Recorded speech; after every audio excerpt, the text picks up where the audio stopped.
모든 염려를 주님께 맡기는 한 주간이 되기를 바랍니다. 네, 오늘은 이 같은 자들을 존귀히 여기라는 제목으로 함께 은혜 나누겠습니다. 야구에서 투수가 아무리 잘 던져도 그것을 제대로 받을 수 있는 포수가 없으면 아마 승리하지 못할 겁니다. 사병 없는 장군은 장군이 아닙니다. 양떼가 없는 목자는 목자가 아닙니다. 제자가 없는 스승은 스승이 아닙니다. 따르는 이가 없는 리더는 존재할 수 없지요. 사람들은 너나 할 것 없이 리더가 되기를 원하지 팔로워가 되기를 원하는 사람은 없습니다. 마가복음 10장 43, 44절에도 너희 중에 누구든지 크고자 하는 자는 너희를 섬기는 자가 되고 너희 중에 누구든지 으뜸이 되고자 하는 자는 모든 사람의 종이 되어야 하리라. 다들 크고자 하고 으뜸이 되고자 하지 작은 자 되고 싶고 섬기는 자 되고 싶고 그런 사람은 드뭅니다. 그러나 예수님은 우리를 부르실 때 나를 따르라, follow me. 내가 너로 사람 낚는 어부 되게 하리라. 누구든지 내 십자가를 지고 나를 쫓을 것이니라, 팔로워가 되라, 이렇게 말씀하셨습니다. 그러므로 성도는 리더이기 이전에 따르는 자여야 하고 통치하는 자가 되기 이전에 충성하는 자가 되어야 하고 군림하는 자가 되기 이전에 섬기는 자가 되어야 합니다.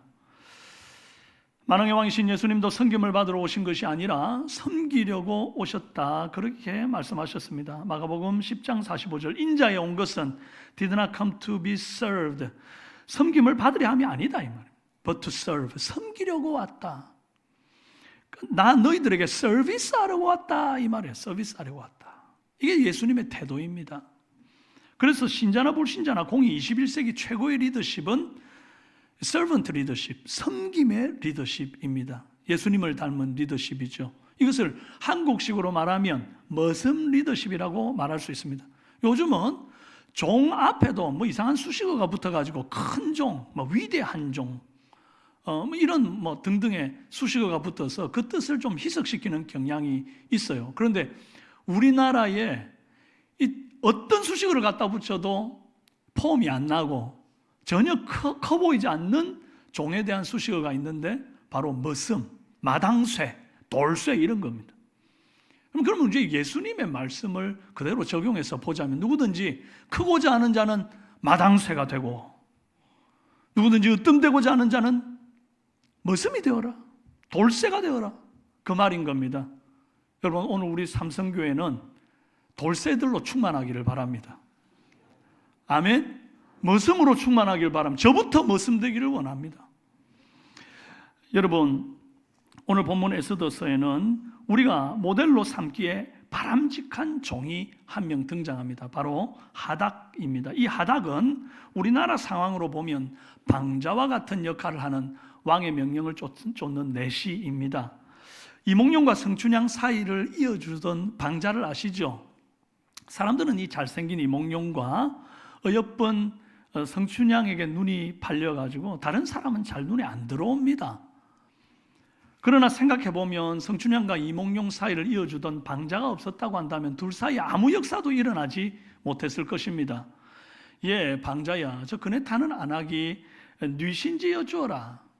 방자가 쪼르르 가가지고 춘향이한테 이제 고하죠. 미천한 계집종의 이름을 알아서 뭐에 쓰려고 그러느냐고 여쭈어라. 그럼 또 돌아와가지고 이몽룡한테 쪼르르 고합니다. 춘사물이 찾아오고 벌나비가 날아드니 우리 한번 만나자고 여쭈어라. 또 쪼르르 가서 춘향이한테 얘기합니다. 남녀가 유별한데 일 없다고 여쭈어라. 이렇게 되잖아요. 그러다가 이제 썸띵이 일어나는 겁니다. 만약에 방자가 이몽룡의 전가를 받고 춘향이한테 갔다가 아이고 향단이하게 눈이 맞아가지고 논다고 전혀 이몽룡의 이 말을 전달하지 않았다고 한다면 어떻게 되었을까요?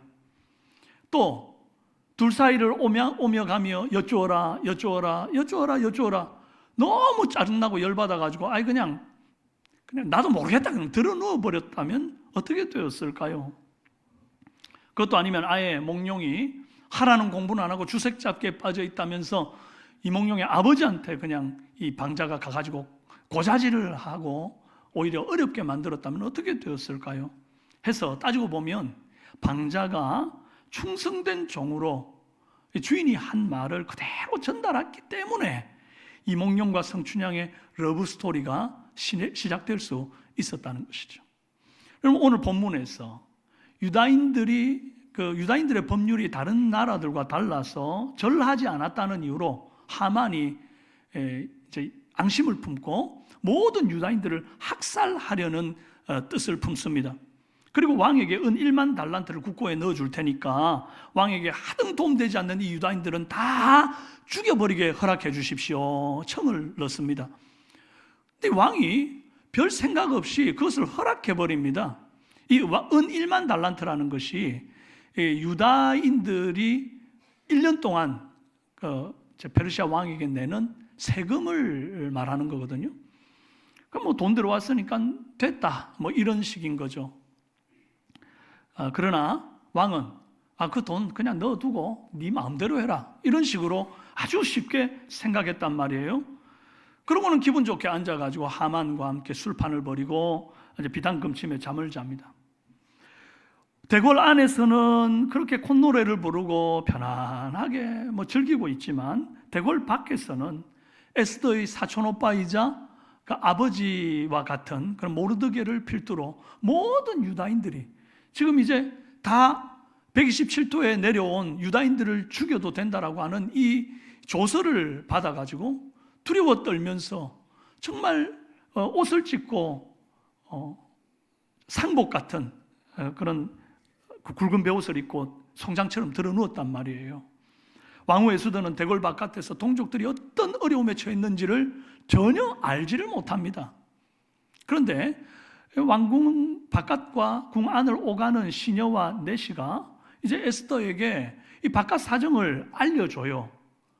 그것을 듣고 나니까 이제 에스더가 이 바깥 소식을 듣고는 염려가 되어서 이제 더 자세히 좀 알고자 해서 이제 모르드게에게 이제 사람을 보내죠.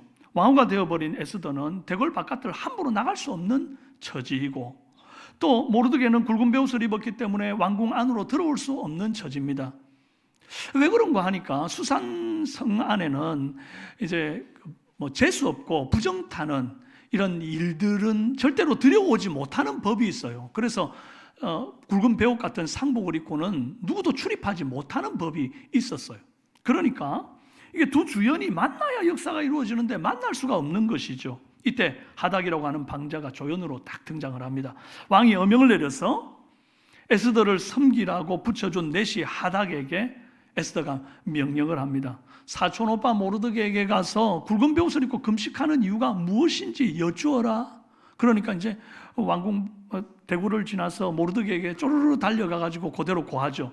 이번에는 모르드게가 말합니다. 하만이 유다인을 머리하고 뇌물을 주고 유다인을 진멸하고 조수 초본을 썼으니 너는 왕에게 나아가 우리 민족을 위하여 구하라고 여쭈어라. 또 궁 안으로 쪼르르 와서 에스더에게 고해요. 그랬더니 왕이 부르지도 않았는데 함부로 왕에게 나갔다는 내가 죽을 수도 있다고 여쭈어라. 또 쪼르르 대궐 밖으로 나가서 모르드게에게 고합니다. 그 모르드게가 또 말합니다. 네가 왕후의 위를 얻음이 이때를 위함이 아닌지 여쭈어라. 이제 방자 같은 이 하닥이 대궐 안과 밖을 넘나들며 둘 사이를 연결해 주었기 때문에 마침내 에스더가 역사적인 고백을 하는데 내가 규례를 어기고 왕에게 나아가리니 죽으면 죽으리이다, 이 말을 하는 것이죠. 그런데 만약에 하닥이 중간에서 심술을 부렸다면, 처음부터 아예 그냥 바깥 일을 에스더에게 아무 말도 고하지 않고 침묵했다면 어떻게 되었을까요? 또 하닥이 대궐 밖에 나서 실컷 놀다 들어와가지고 요즘 그 베옷 입는 것이 유행하는 패션이래요, 이런 식으로 거짓말을 했다고 그러면 아마 유다인들은 모두 학살당하고 말았을 것입니다. 하닥은 충성스러운 종이었어요. 에스더가 한 말, 모르드게가 한 말 토시 하나 빠짐없이 그대로 잘 전달했습니다. 비록 변변한 대사 한마디 없이 등장했다가 주인의 말만 전해주고 사라져버린 사람이지만 하닥이 없었다고 한다면 유다민족 대구원의 역전은 절대로 일어나지 않았을 것입니다. 그래서 하닥은 모르지만 하나님은 하닥을 유다민족 구원의 위대한 도구로 사용하셨던 것입니다. 구약에는 이 하닥이라고 하는 섬김의 대가 머슴의 도를 행하는 사람이 있었다고 한다면 신약시대 바울 곁에 비슷한 사람이 하나 있어요. 에바브로디도라고 하는 팔로우입니다. 바울은 복음을 전하다가 로마 감옥에 갇혀 있는 상황입니다. 당시 로마 감옥은 형을 언도받기 전과 형을 언도받은 후가 달라요. 먼저 형을 언도받기 전에 1차적으로 감옥에 갇히는데 이제 심판을 받기 전까지 수감되어 있는 공간입니다. 그러니까 막 이제 가이사 앞에 상소를 했을 경우에는 한참을 기다렸다가 이제 가이사를 뵙게 되는 거죠. 근데 그동안은 가택연금이 되어 가지고 자유를 박탈당한 채 이제 그 자유롭지 못한 어떤 일정 공간 안에 머물러 있어요. 그 안에서는 뭐 고문이라든지 어떤 뭐 지하 감옥이라든지 이런 것은 아니고 나름 이렇게 서신도 쓸 수 있는 그런 상황인 것이죠. 이후 사형 언도를 받고 난 이후에 바울이 2차 투옥된 곳이 마머틴 감옥이라고 지하 감옥으로 들어가고 아주 작은 환기구멍 하나만 있고 빛 한 점 들어오지 않는 습하고 두려운 그런 공간으로 들어가게 됩니다. 빌립보스를 쓰고 있는 이 감옥은 바울의 1차 투옥 시기, 가택연금 상황인 거예요. 근데 이때 바울이 복음 전하다가 로마 감옥에 갇혔다는 소식을 빌립보 교회 성도들이 듣고는 어떻게 하면 바울을 도울까? 물품과 조력자를 보내기로 결단을 합니다. 이때 물품을 들고 바울을 찾아가서 그의 옥바라지를 하기로 나선 사람이 있었는데 그가 바로 에바브로디도라고 하는 사람입니다. 이 에바브로디도라고 하는 이름의 뜻이 아프로디테의 사랑을 받은 자 이런 뜻입니다. 아프로디테는 비너스 여신 많이 들어보셨죠? 그 비너스 여신의 사랑받은 자 이런 뜻입니다. 그러니까 이 이름이 매력적이다, 사랑스럽다 이런 이름으로 당시 헬라 사회에서 아주 만연하게 쓰였던 이름이거든요. 근데 에바브로디도는 유대인이 아닌 것이고 빌립보 지역에서 나고 자란 이방인 출신 사람인 것입니다. 그 이방 문화에서 출생하고 자란 그 이방인 개종자. 그런데 이제 바울이 빌립보 지역에 와서 복음을 전할 때 개종하고 예수를 믿게 된 사람이라고 볼 수 있어요. 근데 이런 에바브로디도가 바울을 돕기 위해서 빌립보에서 로마 감옥까지 먼 여정을 떠난 겁니다. 빌립보 4장 18절을 보면 내게는 모든 것이 있고 또 풍부한지라 에바브로디도 편에 너희가 준 것을 받음으로 내가 풍족하니 이는 받으실 만한 향기로운 제물이요 하나님을 기쁘시게 한 것이라. 너희가 쓸 것을 에바브로디도 편에 줘가지고 내가 풍족하다 이런 말을 하네요. 뭔가 많이 들고 온 것 같아요. 어떻게 생각하면 감옥에 있는 사람을 위해서 물품 전달하고 옥바라지 한 거 뭐 그렇게 크게 뭐 대수냐 뭐 이렇게 생각할 수 있는데 내막을 알면 절대 그렇게 쉽게 생각할 수가 없습니다. 먼저 에바브로디도는 그리스도의 일을 위해서 목숨을 거는 사람이었어요. 읽어볼까요?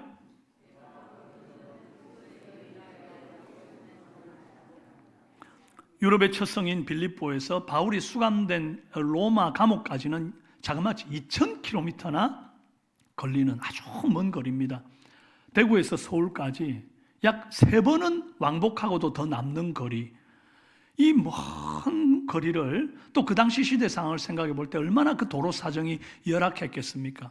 거기에다가 이제 바울이 쓸 물건을 이고 지고 그 무거운 짐들을 들고 가는 상황입니다. 길에서는 얼마나 또 도적이나 강도들이 많았는지 위험천만한 여정이었어요. 목숨을 건 여정이라고 해도 과언이 아닙니다. 저는 이것을 순교의 각오라고 생각해요. 에스더만 죽으면 죽으리라 하고 아수에로 왕 앞에 나아갔던 것이 아닙니다. 이 에바브로디도도 바울을 돕기 위해서 죽으면 죽으리라 일사각오를 가지고 무거운 짐을 지고 2,000km나 되는 위험하고 먼 여정을 떠났던 것입니다. 그런데 이 에바브로디도가 너무 무거운 짐을 지고 고생을 하면서 이제 왔던 탓인지 정말로 중병에 걸리고 말아요. 그래서 죽을 상황에 놓입니다. 그래서 바울이 에바브로디도의 헌신을 이렇게 평가해요. 30절에 그가 그리스도 일을 위하여 죽기에 이르러도 자기 목숨을 돌아보지 아니한 것은 나를 섬기는 너희의 일에 부족함을 채우려 함이니라. 여러분, 에바브로디도는 죽기에 이르러도 자기 목숨을 돌아보지 않았다 그랬어요. 이유가 뭘까요? 바울을 섬기는 이 일이 그리스도의 일이라 믿었기 때문에 끝까지 이 일을 충성스럽게 감당하고자 했던 것이에요. 그는 바울처럼 위대한 변증가도 또 설교자도 아닙니다. 그죠?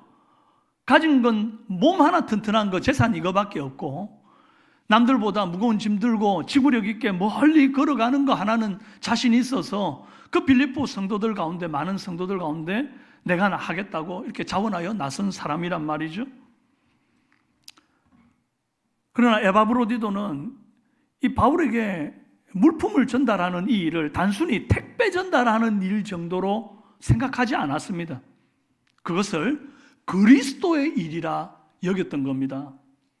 바울은 바울답게, 에바브로디도는 에바브로디도답게 자기가 잘할 수 있는 일로 그리스도의 일을 섬겼던 것입니다. 그는 자기 목숨도 돌아보지 않고 앞만 보고 걸었어요. 어제 만남의 동산에 이 파라솔과 또 야외 테이블, 의자, 간의 창고 같은 것들을 설치하는 작업을 했습니다.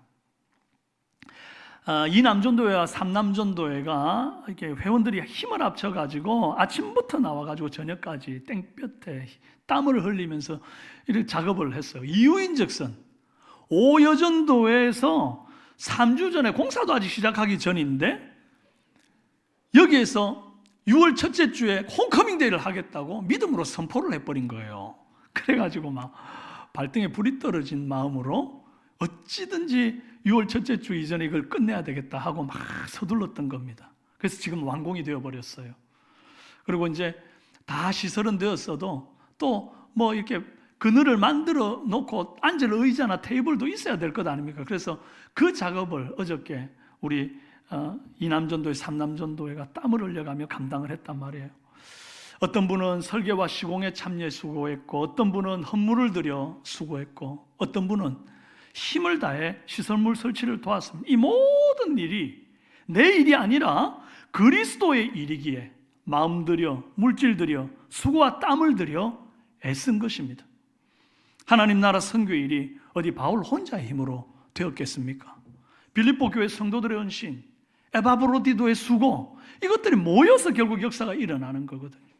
오늘 우리 삼성교회도 여러분들의 헌신과 수고가 모여서 이렇게 아름답게 세워져 가는 것을 볼 때 얼마나 감사하고 기쁜지 모르겠어요. 우리 하나님께 영광의 박수, 우리 서로에게 격려의 박수 한번 합시다. 할렐루야.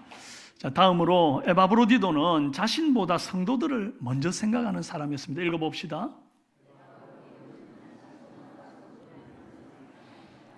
바울 옥바라지 하겠다고 빌립보에서부터 그 멀고 위험한 길을 무거운 짐 들고 온 덕에 병들어 죽게 된 상황이 내 상황이라고 한번 생각해 보세요.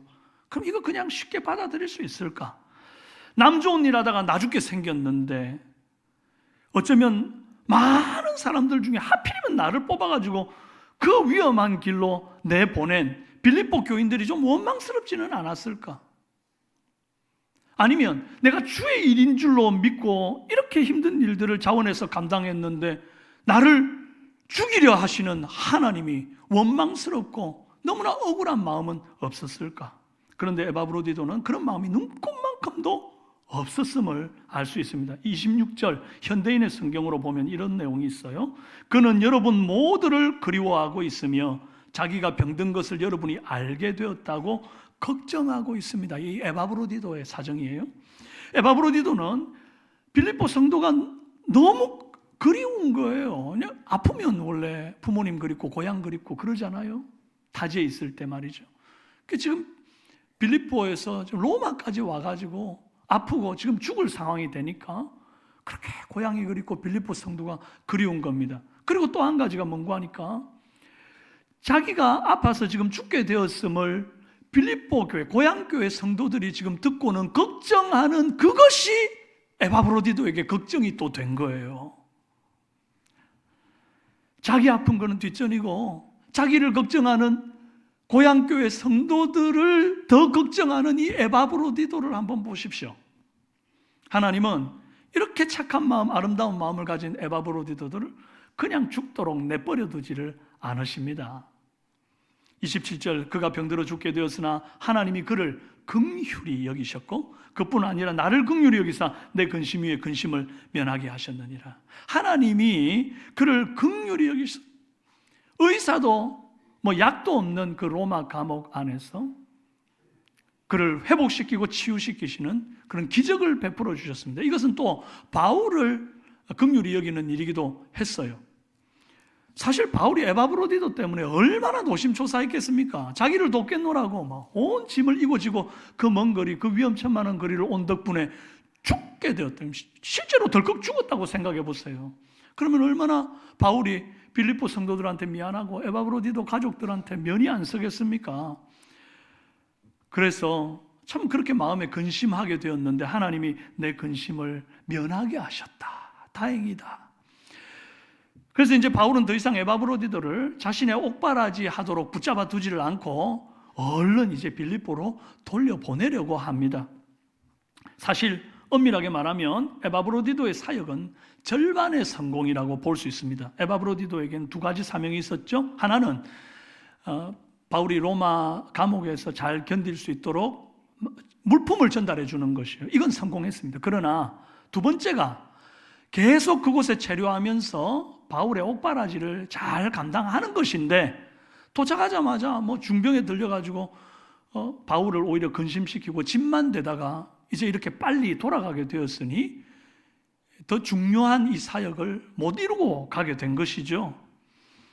그래서 큰 도움이 되지 못한 절반의 성공일 뿐임에도 바울은 에바브로디도를 높이 평가합니다. 25절에 바울이 에바브로디도를 소개하기를 그는 나의 형제요 함께 수고하고 함께 군사된 자요 너희 사자로서 내가 쓸 것을 돕는 자라, 이런 말씀을 합니다. 저는 여기에서 제일 중요한 단어를 이 함께라고 하는 단어라고 생각합니다. 바울이 선교 사역을 할 때 가장 힘든 것이 뭐였을 거라고 여러분 생각하십니까? 돌에 맞는 거, 태장에 맞는 거, 강도의 위협을 당하는 거, 감옥에 갇히는 거? 아닙니다. 그런 많은 고난 속에도 누구도 나와 함께 해주지 않고 고독하게 외롭게 이 길을 간다는 것이 그를 가장 힘들게 했던 일입니다. 빌립보 4장 14절에 이렇게 나와 있습니다. 그러나 너희가 내 괴로움에 함께 참여하였으니 뭐했다? 잘하였도다. 빌립보 사람들아 너희도 알거니와 복음의 시초에 내가 마케도냐를 떠날 때 주고받은 내 일에 참여한 교회가 너희 외에 아무도 없었느니라. 아무도 함께 해주지 않을 때 이 빌립보 성도들이 바울과 함께 고통을 나누고 아파하고 위에서 중보기도 하고 물질이 필요하면 보내주고 그랬던 거예요. 그리고 이 에바브로디도가 고독한 로마 감옥에 있는 바울을 위해 그 먼 길을 찾아와서 위로하고 함께 정말 죽을 고비를 넘기며 있어주는 거죠. 전우죠, 전우. 목숨을 건 전우죠. 바울이 29절에서 이러므로 너희가 주 안에서 모든 기쁨으로 그를 영접하고 또 이와 같은 자들을 뭐해라? 존귀히 여기라. 이와 같은 자들이 어떤 자들이에요? 대단한 일을 해가지고 막 교회를 건축하는 그런 자들입니까? 아니면 순교한 자들입니까? 아니에요. 위대한 일은 아닐지 모르지만 함께 있어주는 사람, 그 사람을 존귀히 여기라 그럽니다. 저는 요즘 우리 삼성교회 이같이 존귀히 여길 분들을 자주 만납니다. 얼마 전에도 요즘 우리 그 기관 목장 안에 소그룹 목장이 36개가 생겼습니다. 각각의 소그룹이 생명력 있게 모임을 하는 것을 최근에 이제 종종 보거든요. 얼마 전에 소그룹 원들끼리 모여가지고 병원에 입원한 분들 신방 간다고 막 하시는 걸 제가 배웠어요. 또 얼마나 좋은지. 그리고 또 장례같이 이제 위로가 필요한 성도들에게 또 거리가 먼데도 막 모여가지고 함께 위로하는 그런 소그룹 멤버들을 또 보고요. 새가족과 연약한 성도들과 식사교제를 나누는, 또 전도할 영혼을 함께 찾아가기도 하고 교회를 가꾸고 꾸미는 일에 앞장서기도 하고 서로를 위해서 중보기도 해주는 그런 소그룹 공동체들을 요즘 계속 제가 만나고 있다는 것 아닙니까? 그런 분들 한 분 한 분이 함께 수고하는 자들이고 함께 군사된 자들입니다. 그래서 그들을 뭐해라? 존귀히 여기라. 오늘 기관 목장과 소그룹 목장으로 우리가 모일 때에 모여가지고 무엇을 하느냐보다 함께 모였다는 것이 더 중요하다는 것을 꼭 기억하시길 바랍니다. 아이고, 나는 소그룹에 가봐야 뭐 아무 도움도 안 돼.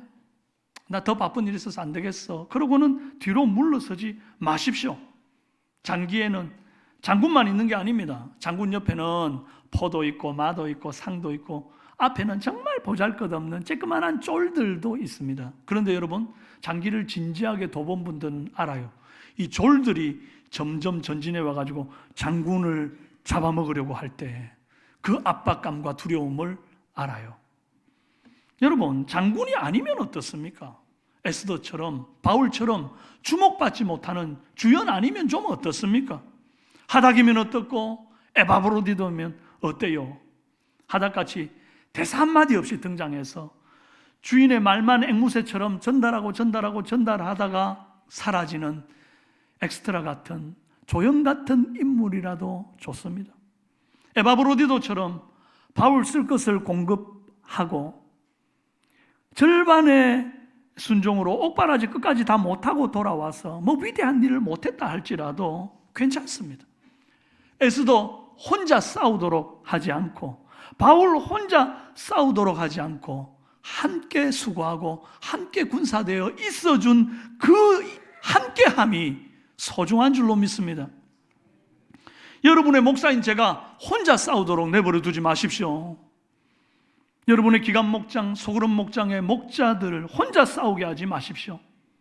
대단한 일은 못해도 리더 곁에서 함께하는 소그룹 목자가 되어줄 때 그를 통해서 하나님 나라 구원의 역사가 일어나는 줄로 믿습니다. 오늘 여러분들 소그룹 목장으로, 기관 목장으로 모일 때 그 함께함이 주님 구원 사역의 초석을 놓는 역사가 되기를 주님의 이름으로 축원합니다.